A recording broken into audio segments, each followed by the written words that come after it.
Good morning. Appreciate everybody being here this morning. I know there's probably other things you guys would rather be doing on a Saturday morning here in Houston.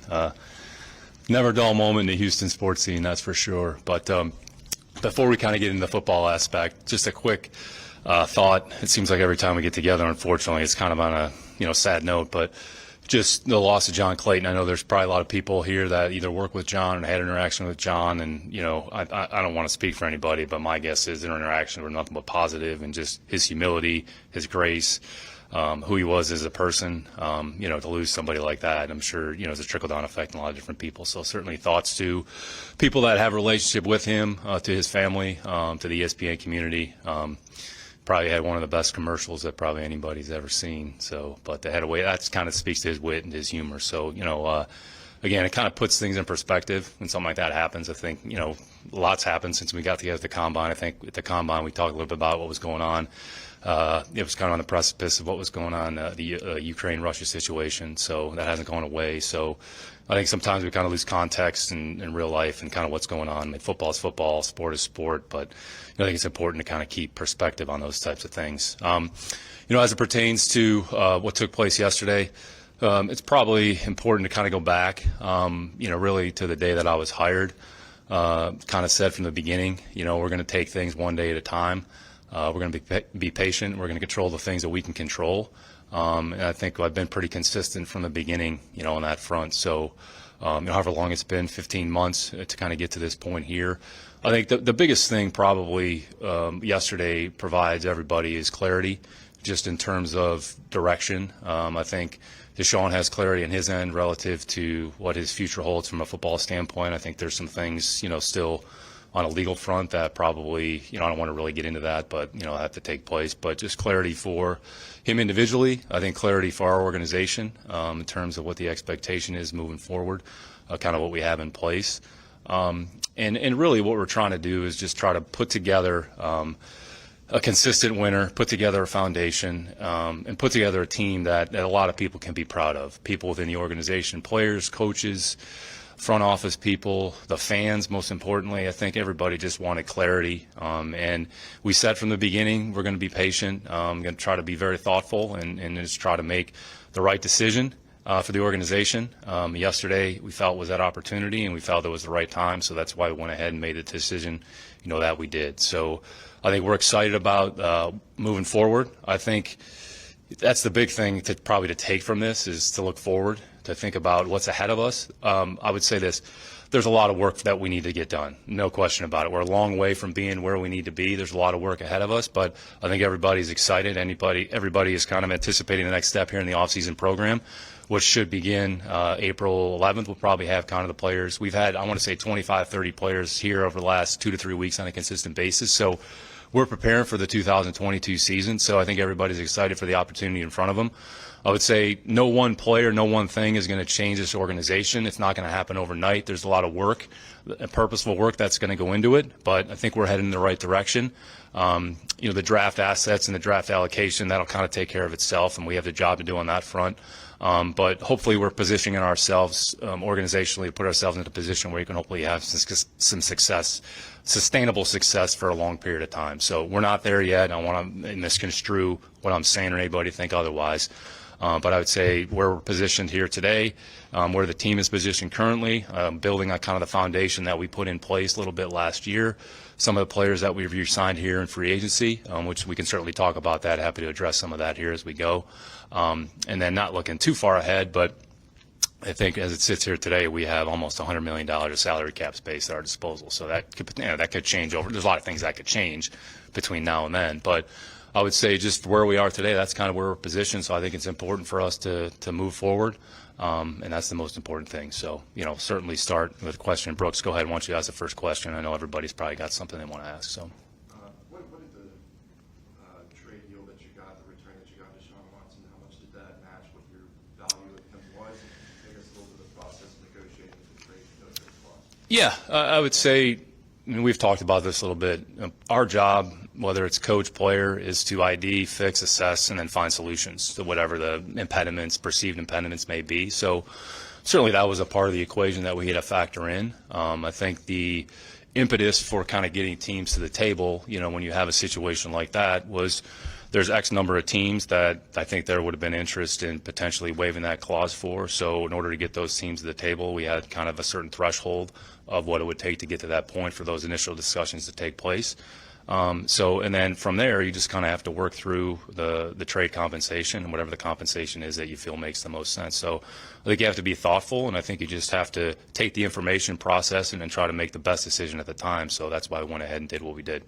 Nick, with the trade, the trade clause in the process, because of his leverage of having that, how much did that have to become kind of a collaborative situation where you kind of let him to have the meetings and just how that went to be able to find his team and his market? Yeah, there were certain parameters that were put in place. So we kind of worked with David. He worked with Deshaun. So there was certainly communication early in the process, and we articulated that to the respective teams early in the week, and then the process went from there. Go ahead, Sarah. At what point did you know Deshaun was never going to play for you guys again? Yeah, I don't think there was any particular point in time. So again, like I've said from the beginning, kind of one day at a time. So what the future holds, I mean, sort of to a certain extent out of my control, out of anybody's control the things that we can control. So, I don't want to speak for him about what his intentions were or whether or not those were going to change. So my responsibilities to our organization is to continue to be that as long as I'm in my position. So I think that's the most important thing for all of us to recognize and just to move forward. But did that change? Did anything change for your perspective between when he first asked for a trade and when the lawsuits were filed? No, I think we took it one day at a time. I think you guys we've talked multiple times. Take everything one day at a time, take the information, process it, and try not to project about what may or may not happen. So that's kind of how we try to approach it. And I think, like we've talked about this previously, kind of create two separate buckets, right? Kind of keep that bucket over here while also trying to maintain our focus on running the football team. And so the players and coaches during the season, that was their focus. Ultimately, this was kind of my responsibility with the blessing of ownership to kind of handle this situation, and that's what I've tried to do. Has this changed your perspective or the team's perspective on no trade clauses, and what do you make of the idea of weaponizing a no trade clause to force a trade rather than to maybe block it? Yeah, well, I mean, I would say whatever took place prior to my arrival, I certainly can't control. What I'm going to try to do is do what I feel is best for organization and whatever that entails. So whether it's contract front, contract structure, a lot of that too comes down to negotiation with the other side. And, there's always going to be, even during free agency, if we want to look at that in kind of real time, there's going to be a little bit of a give and take, certainly. A player thinks he's worth X, we think he's worth Y. Okay, what are the things that are most relevant? What are the things that are most pressing? What are the things that are really most important to you, said player, in order to consummate an agreement? So that's part of my responsibility, part of that dialogue with whoever that party is on the other side. So again, my responsibility is to try to do the best thing for the organization and do what I think is right, and then make that, provide that information to ownership. And ultimately, from a football operations standpoint, if it pertains to adding players to the team, that's going to be something that ultimately I'm going to have to continue to make sure that I make the right decisions. Go ahead, one more. Go ahead, one follow-up. Yep. About player relationships, is there like a lesson to be learned organizationally about how you guys cultivate those relationships, especially with your star players? There's an argument that maybe why do you have to come to this? That's what it is. Like, did you guys learn a little bit and like how you build your relationships with your star players? Yeah. The goal of any good organization is to try to have success collaboratively. So, and you have to rely on everybody. You can't make it about one person. If you make it about one person, it takes it out of the context of the team. And I would say with football specifically, there's 53 players, and then when you add the practice squad players, you're talking about 70 players that are impacted on a day-to-day basis. And then the relationships between those players, the relationships with, call it 20 or so coaches, and then the relationships with people outside of the football operation. So all those relationships are going to be important. So I think the best practice is to maintain open dialogue, have open communication, support each other, and if there's a difference of opinion on something, try to come up with some degree of a resolution. And again, like we talked about a little bit earlier, this is a solutions-based business. So it's about finding solutions. It's about trying to provide answers to questions that you think make the most sense for everybody. So, I think every day is an opportunity for us to learn something and just try to make good decisions and try to install best practices. But in the end, the goal organizationally is to try to win and you can't do that unless you're doing it collectively as a group. So that's what our players want, that's what our coaches want, that's what our fans want, quite frankly. And, Lovey's talked about that, the importance of our fans. They just want to see a good product on the field with good players, and they want to see a team operate, very functionally. So that's hopefully what we're going to be able to do here moving forward. There's no crystal ball. There's no magic dust that you can wave on it. So we just kind of take it one day at a time and just try to work. I mean, I've said this before. It's really about the work. It's about the work that we put in. It's about the work that we do in the offseason. It's about the work that we do on the field. And ultimately, it's going to lead to hopefully a good result on the field. Go ahead, right here in front. Yep. We know about the Final Four teams. Go ahead. Yep. Go ahead. Yep. Yep, we'll kind of work on it. Everybody will get a chance. Yeah, Kim will get a chance. Yeah, don't worry. Go ahead. Now that you all have moved on from Deshaun Watson and traded him, does that mean that now Davis Mills has the keys to the franchise, or is a quarterback still in play for you all going into the draft next month? Yeah, I certainly wouldn't jump to any conclusions, I would say, specific to Davis. Davis has had opportunities last year. Did a nice job with those opportunities, but we're kind of starting from scratch here a little bit. I would say when you get into the draft, you really don't want to necessarily eliminate any one particular position or any one particular player. You just want to look at it in totality and just figure out what makes the most sense, for the organization. So it's about picking good players. It's about picking the right players that you think fit what you're trying to do. So we'll look at everything. We're knee deep in that right now. We have another kind of 5 or 6 weeks left until we get to the draft, but working through that process. But, Davis has certainly earned an opportunity here, and I'd say that's kind of the extent of what he's earned. But I think he's excited about the chances that he has in front of him, and kind of we'll see how it all unfolds. So go ahead, Kim, and then Vanessa.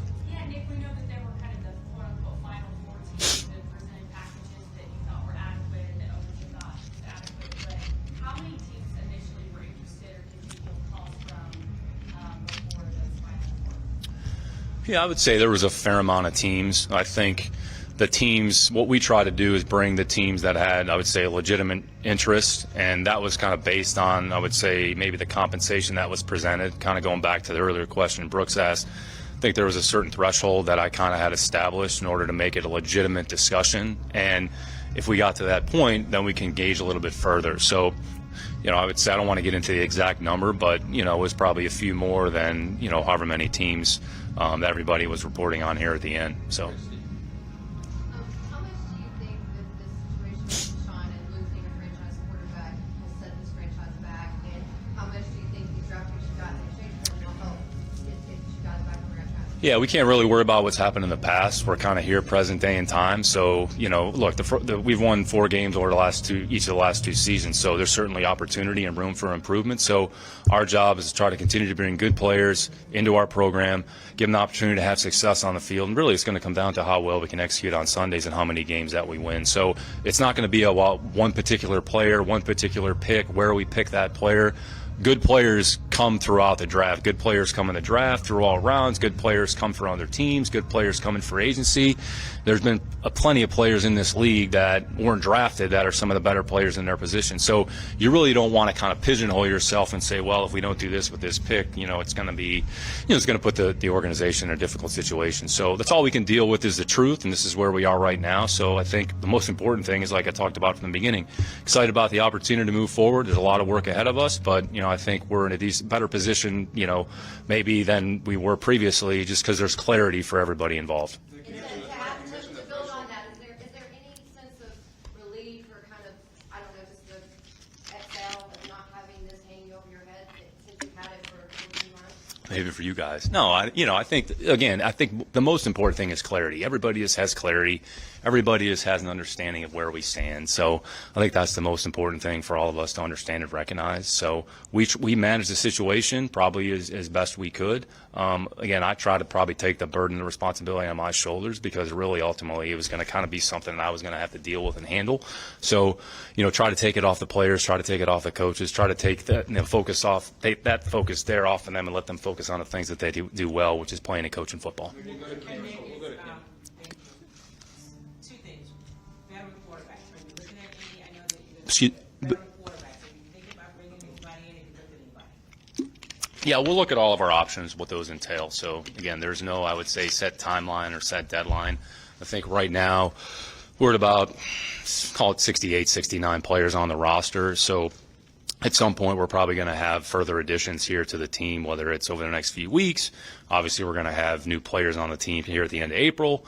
And then between now and the start of the season, there's a lot of things that could potentially happen. So we're certainly cognizant of everything that's going on in the league. We've done a lot of work. We'll look at every option, and ultimately, we'll do what we feel is best for our situation. Even Colin Kaepernick was in town showing, is he somebody you would look at, and did any of your personnel staff take a look at him while he was in town this week? Yeah, that's not something I was aware of or, where he was. So, again, we'll do whatever we think is best for our organization, and we'll look at whatever the options are, wherever they come from. Let's give somebody else a question here that hadn't had. First-round picks, historical return just based on the history of the NFL. There were reports out there that you were looking for maybe some players too. Just the thought of not getting maybe some established players back in the return. There's always reports out there, right? So, I would say there was really never I would say other than 3 first-round picks, I would say probably the rest of it was a little bit of speculation. So you just try to look at, okay, what do you think makes the most sense? And not to go stock market here, but the market's the market. So whatever the market says, you can't create the market. So sort of the market is whatever the market is. So you have to take that information and, okay, whatever the market says it is, that's what the market says it is. You can't make up a market. You could have a market in your own mind. Well, it should be X. Well, if it's Y, then it goes back to kind of what we were talking about, with Jerome a little bit earlier. Just find a resolution. Okay, what's the solution? You say. So, so I'd say we'll see how it goes. But again, there wasn't I would say, set number that, we were, was important. The second you stepped in, Deshaun Watson was unhappy. There were reports that he wanted a trade. Not to look back, but looking forward and controlling what you can control. How confident are you that moving forward, you won't find yourself in a position where once you acquire a player of that caliber, he's not going to want to be a Houston Texan? Yeah, I think nothing's guaranteed, so I don't want to sit here and say that anything's guaranteed. But the hope is that when we bring players in the organization, they want to be a part of what we're doing, and I think we've seen some of that in free agency.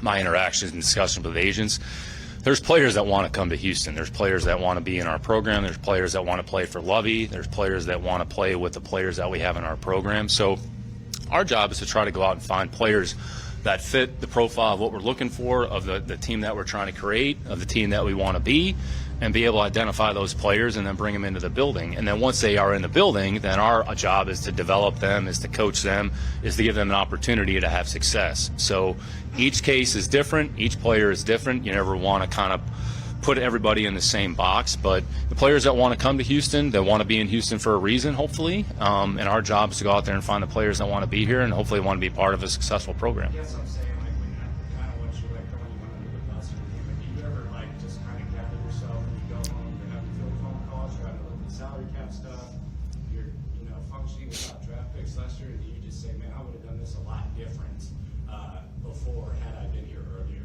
It's all about finding solutions. So you take the information, and you can't change what's happened, right, Landry? So here's the information, here's the situation.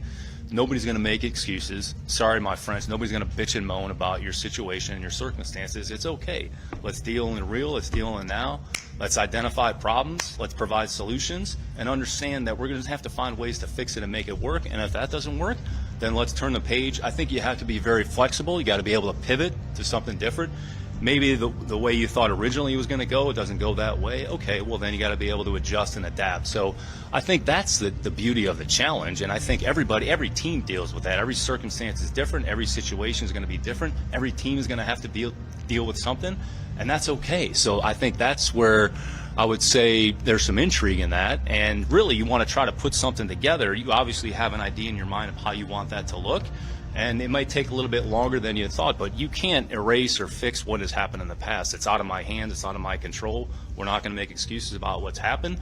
There's a lot of good things that I would say have taken place in this organization. And everybody's kind of focused on some of the things that have happened, but there's been a lot of good things. There's a lot of good players here for a long time. So our job is to try to find solutions. Okay, take the next step and then move the organization forward. And that's my commitment to everybody in our building. That's my commitment to the fans, and that's my commitment to the organization. That's my commitment to ownership. And I'll be damned if I don't go down swinging. We got time for a few more before break. We're going to go to Cody, and then we'll do the L3. We have enough time. I'm fine. Yeah, we can take as many as we need to. I just don't think you guys got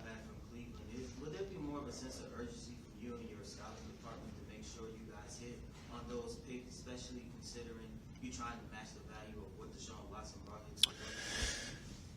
Yeah, it depends how you define that. Really, it's about just bringing good players into your program because we've talked about this previously. Regardless of how good the player you think he is in college, they're all essentially starting from scratch. So once they walk in the building, they're back to ground zero. So how quickly do they assimilate your program? How quickly can they get up to speed with what you're going to ask them to do on a football field? How well do they play? So you're not going to force feed a player in a position where maybe he's not quite ready for. So, we take a lot of pride in the work that we put in. I'd say our college scouting staff, those guys have, they've worked very hard all year. We've had a lot of good discussion, a lot of good dialogue. So our job is to know as many players top to bottom. And as we go to set the board here and position ourselves accordingly, just try to pick good players that we think are going to fit the program that we're trying to build. Good players that give us an opportunity to have success here moving forward. Cool.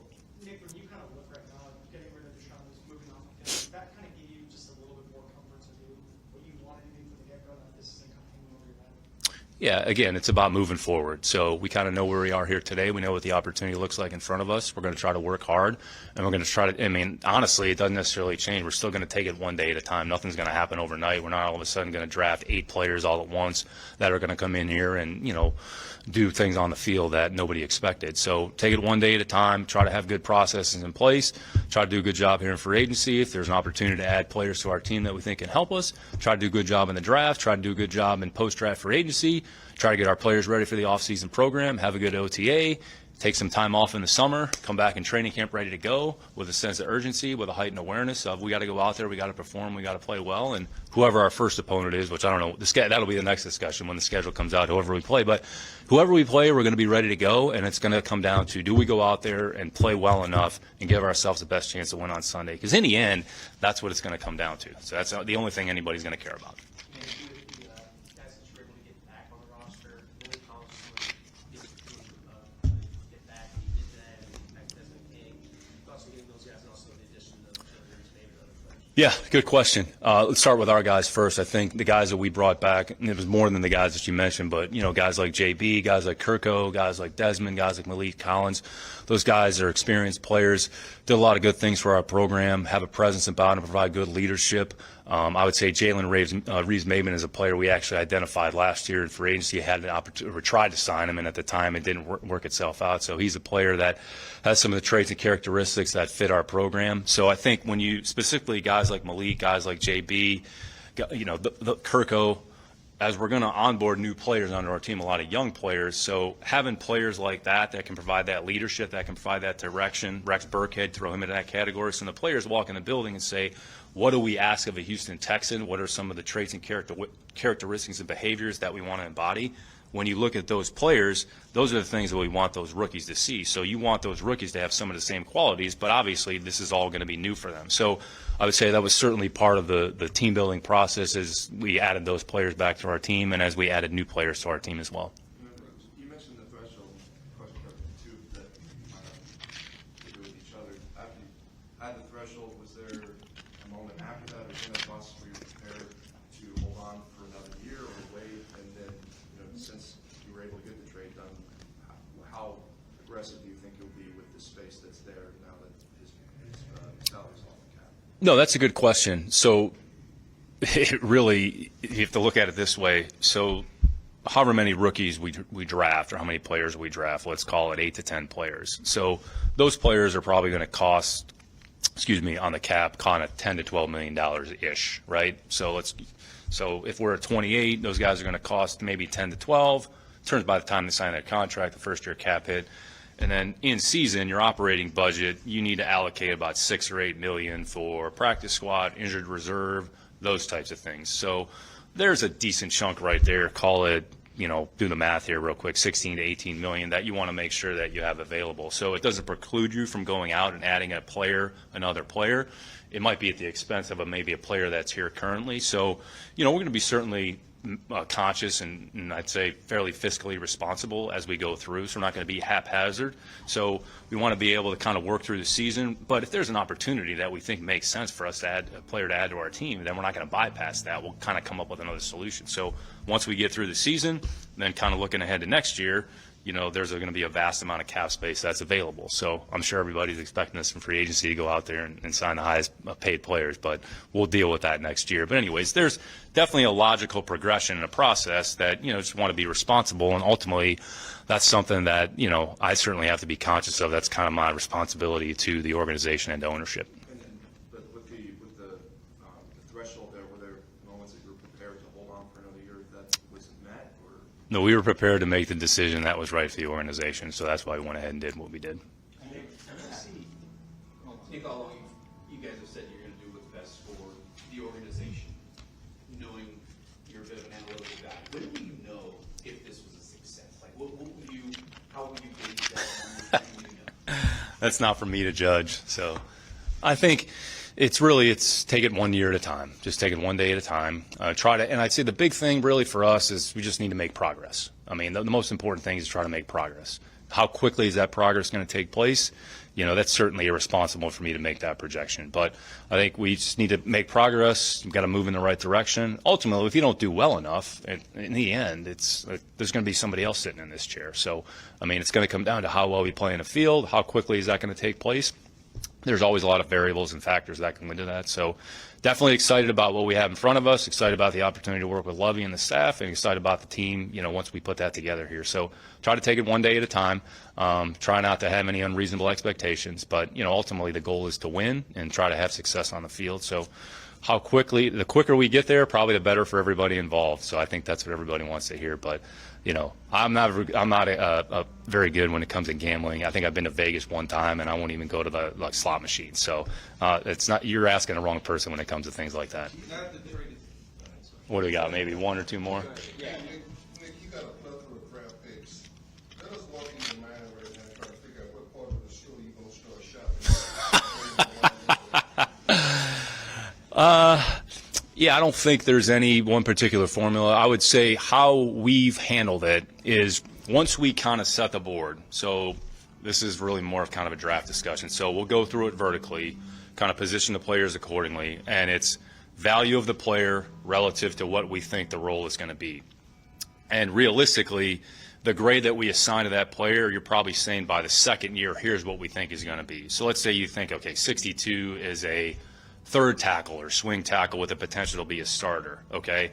So if you've evaluated that player, when you draft him, wherever you draft him, the expectation is going to be able to perform at that level, whenever that is, hopefully by the second year. So stack the board vertically, put the players accordingly, and then we'll work horizontally, and then we'll go across positions and say, okay, what player makes the most sense when we have an opportunity to pick? And then when it comes to kind of moving up and down the board, then it's based on supply and demand of the position that's actually available. So if you move back from a player, let's say you really like a player that you're set to pick at wherever we're going to pick, let's just say 3, okay?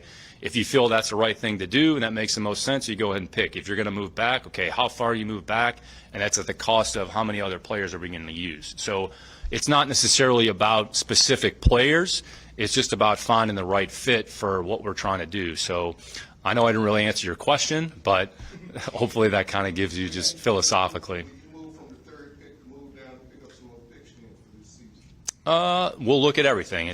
Again, it goes back to what are you moving away from and what do you get in return. So even though we did a trade yesterday, the thought process isn't necessarily any different than when you get into the draft. So what's the cost associated with that trade? What are you actually going to get in return? Okay, does it make sense for where you are at the present time? If it does, go ahead and do it. If it doesn't, then you go ahead and pick. You always have to be prepared to pick a player, regardless of where you're positioned. So we'll be ready to pick a player whenever that is. And we'll close with Brian, Ari, and Landry. Brian, Ari, Landry. Okay, got it. Nick, I just wanted to ask you, have you gotten a chance to talk to Deshaun Watson since the trade has happened? We've had some communication. I shot him a text, and just wish him well. He'll probably do good things for the city of Cleveland. So it's kind of ironic he's going to a place where I grew up, but he'll do a lot of. He's a great player. He'll do a lot of great things for the city. Certainly wish him well in his future endeavors. And with so many NFC teams that wanted him and wanted to acquire him, what made you all decide to just go with Cleveland, feeling the AFC somebody that you could face potentially down the road in the playoffs? Yeah, ultimately, just whatever you feel is the right decision for your organization at the present time, that's what you have to go ahead and do. So that's why we did what we did. So from a fan standpoint,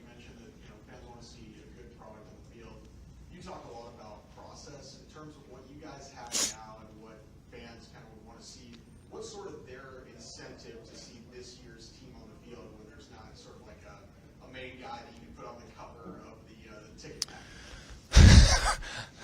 I'm not worried about the ticket package. I am, but I'm not. No, it's not about, and I think this is what's important. Everybody wants to make it about one person, one player, one particular thing, and that's important. But the most important thing is having a good team. So it's about having good players, having a good team, and then the team is what the fans are going to respond to. Do you have a good team? Can you go out there and support the team? So I would say, just philosophically, my belief is about having a good team, not trying to make it about one individual. Do you need good players? Absolutely. Like, there's no question. You need good players, and you want players that have a connection, with the fan, and the fans can root for, and that's why they come. They come to cheer. They come to support. They want to see us do well. So try not to make it about one player. So it's going to take time. Nothing's going to happen overnight. I mean, this isn't about one player. It's about one draft. It's not going to be about one particular thing. It's going to be a accumulation of things over time, and if we do enough of the right things, then hopefully we put ourselves in a position where we have a product on the field that the city of Houston can be proud of. You like cross-sport, comparisons. We see stuff like this in the NBA all the time, like the Deshaun thing. We really haven't seen it with a player of his caliber and playing that position doing this. Do you think this is going to be like a trend? Like, could the NFL be trending towards an NBA situation where a star player is upset and all of a sudden he leverages not just getting out, but where he goes and choosing his destination? Yeah, Landry, I don't think it's an apples-to-apples comparison. I think every situation is going to be a little bit different. So, what happens in one sport in one particular area, does that have relevance to another sport? I think that's a hard question to answer. So that's probably more something for you guys to talk about on the radio than for me to worry about. So I'm just going to try to run the football team to the best of my ability on a day-to-day basis. All right.